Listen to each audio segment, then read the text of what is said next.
திருவள்ளூர் மாவட்டத்தில் மிக மிக பலத்த மழை பெய்யும் என ரெட் அலர்ட் விடுத்த சென்னை வானிலை ஆய்வு மையம் 1 மணி நேரத்தில் அதனை வாபஸ் பெற்றது சர்ச்சையை ஏற்படுத்தியுள்ளது. டிட்வா புயல் தாக்கம் பற்றிய வானிலை மைய அறிவிப்புகளில் தொடர்ந்து குழப்பம் நீடிப்பதாகவும் குற்றச்சாட்டு எழுந்துள்ளது.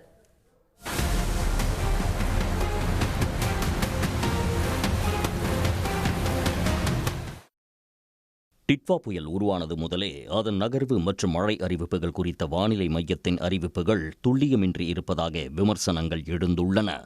வங்கக்கடலில் கடந்த 27ஆம் தேதி உருவான டிட்வா புயல் இலங்கையை கடந்து சென்னைக்கு அருகே வரும் என கணிக்கப்பட்டாலும் சென்னைக்கு மழை எந்த மழையை கொடுக்கும் என்பது பற்றி தெளிவான அறிவிப்புகள் இல்லை.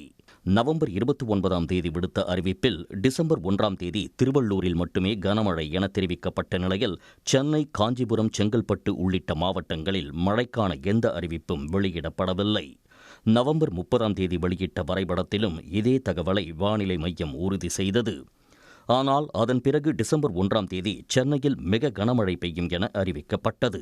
ஆனால் நவம்பர் 30ஆம் தேதி இரவு தொடங்கி டிசம்பர் 1ஆம் தேதி முழுவதும் சென்னை, திருவள்ளூர், காஞ்சிபுரம், செங்கல்பட்டு உள்ளிட்ட மாவட்டங்களில் மிக மிக பலத்த மழை வெளுத்து வாங்கியது. மழை குறித்த முன்னறிவிப்பு இல்லாததால் அலுவலகம் செல்வோர் தொடங்கி பள்ளி செல்லும் குழந்தைகள் வரை கடும் சிரமத்திற்கு உள்ளாகினர். சென்னை மற்றும் திருவள்ளூரில் 5 இடங்களில் 20 சென்டிமீட்டருக்கும் அதிகமான மழை கொட்டி தீர்த்த நிலையில் டிசம்பர் 1ஆம் தேதி காலை 11:45 மணியளவில் வெளியிட்ட அறிவிப்பிலும் மிக கனமழைக்கான ஆரஞ்சு எச்சரிக்கையே இடம்பெற்றிருந்தது.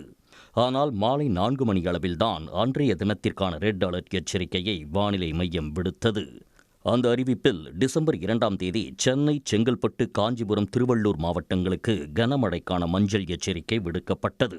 இந்நிலையில் இன்று நண்பகல் 12:30 மணியளவில் திருவள்ளூர் மாவட்டத்திற்கு இன்று ரெட் அலர்ட் என்றும், சென்னை, காஞ்சிபுரம், செங்கல்பட்டு மற்றும் ராணிப்பேட்டை மாவட்டங்களுக்கு ஆரஞ்சு அலர்ட் என்றும் அறிவித்தது. இந்த அறிவிப்பு வெளியாகி 1 மணி நேரம் கூட ஆவதற்கு முன்பாகவே திருவள்ளூர் மாவட்டத்திற்கான ரெட் அலர்ட்டை வானிலை மையம் வாபஸ் பெற்றுள்ளது. வானிலை மையத்தின் இத்தகைய குழப்பமான அறிவிப்புகள் மக்களுக்கு கடும் பாதிப்பை ஏற்படுத்துவதாக விமர்சனங்கள் எழுந்துள்ளன. உடனுக்குடன் செய்திகளை தெரிந்து கொள்ள சன் நியூஸ் பெல் ஐகானை கிளிக் பண்ணுங்க.